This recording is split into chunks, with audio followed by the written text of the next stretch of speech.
Hi guys, my name's Jansen Smith, and in this video I'm going to talk about my experience in selling across Amazon's European marketplace using Amazon FBA, which is something that I've been doing for around 6 months now. If you're new to the channel or haven't seen my previous videos on selling in Europe, well, a quick recap is that I started selling in the UK in August of 2018, and after around a year of selling, I decided to look into selling across Europe using Amazon's Pan-European Network program. Now, if you're not familiar with this program, a quick overview of it is that essentially it involves you shipping your goods to one of Amazon's warehouses in the UK, and Amazon will automatically distribute those goods across its many warehouses throughout Europe for free, which allows you to sell in 6 different marketplaces without incurring any additional transport costs or fees whatsoever. Now, the main benefit of this program, as opposed to Amazon's other European program, which is called the European Fulfillment Network, is that you basically pay lower fulfillment fees, and because your goods are also stored in Europe, well, your goods get to the customer quicker, which means higher conversion. With European Fulfillment Network, the other option, instead goods are stored in the UK, and so there are longer delivery times to the customer, which obviously will mean lower conversion, and also there'll be higher fulfillment fees from Amazon. Now, one of the main considerations as to whether you want to do the Pan-European Network program, which is the one that I've been doing, is that you will have to register for VAT in each country that Amazon has warehouses in. So at the moment, that is 8 countries, which is quite a big admin task. And because of that, you'll need your own tax agent to file your VAT returns, which can become quite expensive. Now, when I registered to sell in Europe, Amazon were running a promotion where you got your first year of tax returns done for you for free, and thereafter you would have to pay. Now, the annual cost of this is about £5,000, which is quite expensive, and that means that you really need to be selling, I would say, at least 20 units a day throughout all of Europe, or have multiple products that are selling for this Pan-European Network program to kind of be worth your while. Now, I have a tax agent that files my returns for me, and I think it would be borderline impossible for me to do that myself, because some of these countries in Europe require you to file your returns monthly, whereas in the UK it's quarterly. So that means that filing 6 returns by yourself each month, having to download all statements and doing it in a different language as well, is going to be very time consuming. So for that reason, I would say that having your own tax agent is essential if you want to be doing the Pan-European program, which means that that £6,000 or £5,000 a year fee is also essential. So that said, I think it would be way easier to scale up and make much bigger profits if you're doing the Pan-European Network program, for the reasons that I mentioned earlier of higher conversion, faster shipping times, lower fulfillment rates. So thinking of it like that, of what I'm saying, where I'm kind of thinking about the tax agent costs, like judging it based on that, could be argued as being quite short-termist, but I would say it's definitely something that you need to take into consideration when you're deciding whether you want to do the Pan-Europe program or the European Fulfillment Network program. So now I've run over the main consideration behind selling with the Pan-European program, let's talk about my experience in selling across Europe using that program. So in a nutshell, I would say that selling across Europe is a lot more difficult than selling in the UK.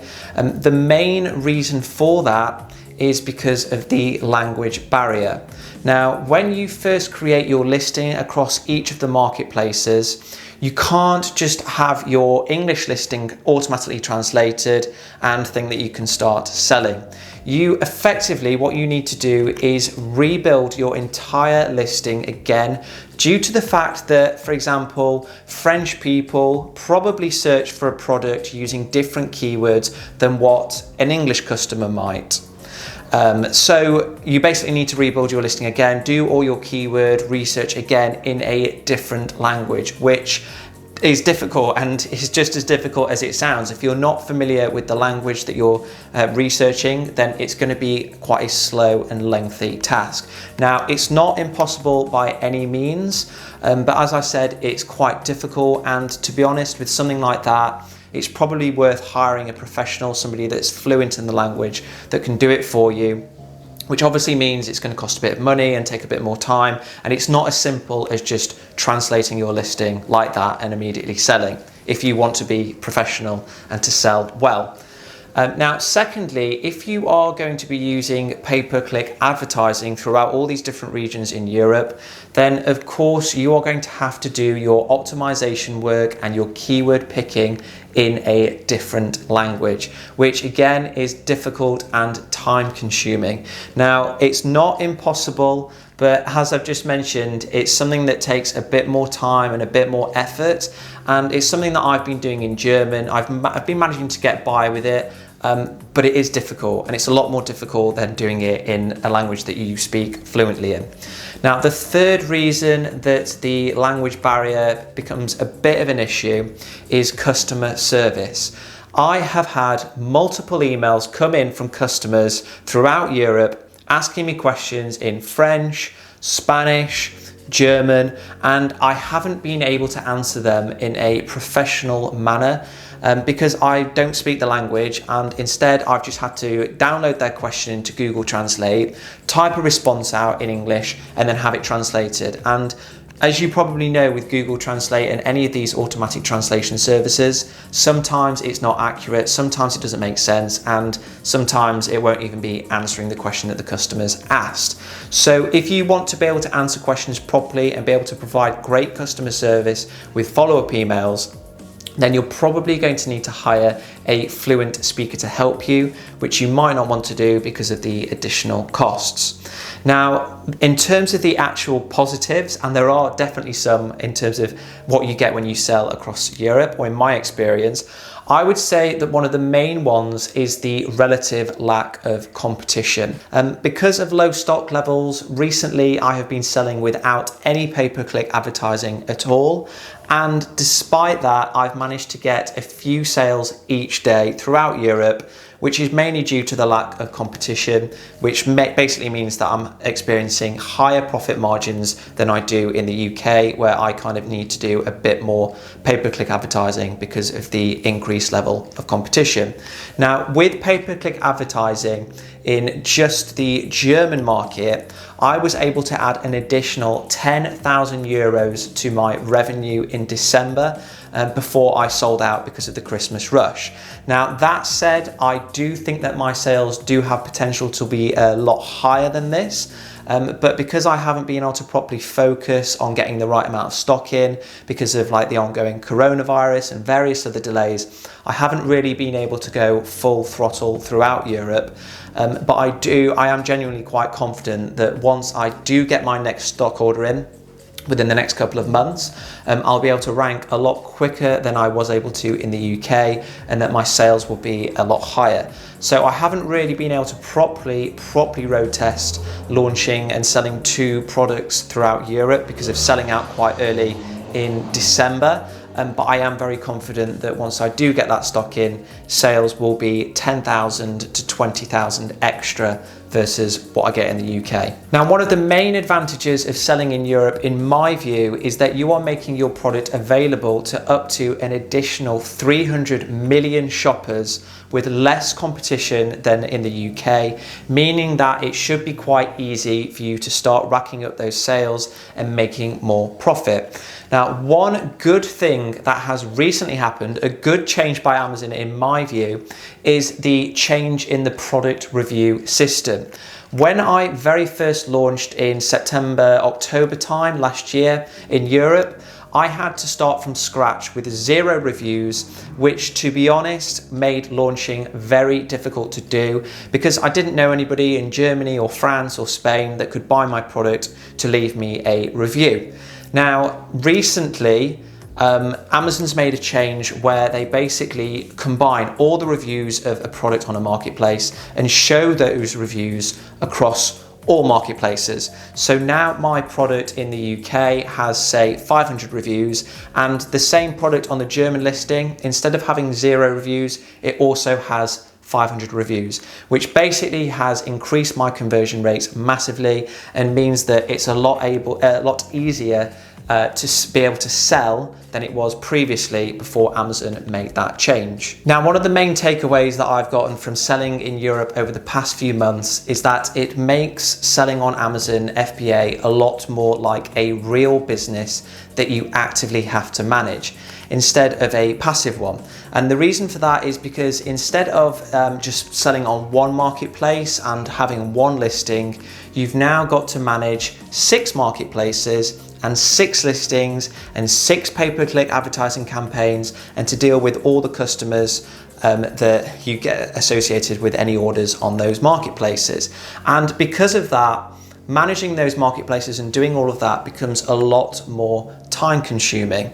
Now, if you are somebody that just kind of wants to have this as a passive business, you don't really want to be working on it like day in, day out, you just want to do the bare minimum, then I would say that is something that you definitely need to take into consideration, because selling in Europe is definitely quite time consuming versus just selling in the UK. And additionally, if you're going to be doing the pan-European program, you need to make sure that you're not losing money in the form of paying for that tax agent, which, as I mentioned earlier, costs £5,000 a year. So if you're doing that program, you really need to be hitting a minimum of £5,000 profit a year just to be breaking even. So you kind of need to make sure you understand that before you register for this pan-European network program. Otherwise, you might find yourself in a position where you're doing it for a year, you haven't really put that much time in it because you didn't really want to, and you've got a £5,000 bill from your agent to pay. So what is my view of selling in Europe? Well, in my opinion, I would say that if Amazon are running a promotional campaign that pays for your first years of tax agent fees, which is what they did for me,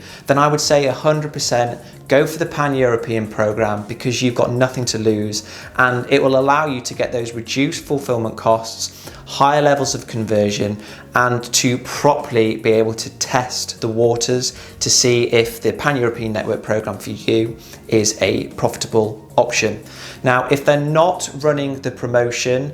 which I'd say is probably less than likely, they always seem to be doing something. If they're not at the moment, then make sure you leave it for a couple of weeks and go and check it. But if they're not running a promotion at all, I would say it's only worth taking the risk of selling on the pan-European program and getting those agency fees if you sell more than one product, and if you are confident that you can make the time to basically manage each of those listings in the 6 marketplaces and do your pay-per-click advertising. Now, if you can't or you don't want to do that, then I would say it's much better option to sell your products through Amazon's European fulfillment network, where your goods are instead dispatched to the customer from the UK. You do get slightly higher fulfillment costs and obviously slower delivery times. But the benefit of this option is that you probably won't need to register for VAT in each country, and you won't need to make a minimum amount of profit a year in order to cover your accounting and filing costs. So those are my thoughts on selling in Europe. I'm about halfway through my first year of my free tax returns now, and to be honest, I haven't really fully made my mind up about whether I want to do the Pan-Europe program or migrate back to the European Fulfillment Network yet. I feel, as I've mentioned earlier, I haven't really properly managed to test the waters yet because of various delays, stock order delays, the coronavirus, and various other things that have not really allowed me to properly test it yet. So I would say watch this space. Probably in another couple of months or so, I'll do another update to let you guys know how it's going. But as mentioned, I would say if Amazon is still doing that promotion of free agency fees for a year, then 100% do it. So that is it for this week, guys. I really hope you've learned something here. Enjoy the rest of your day, and I will see you next time.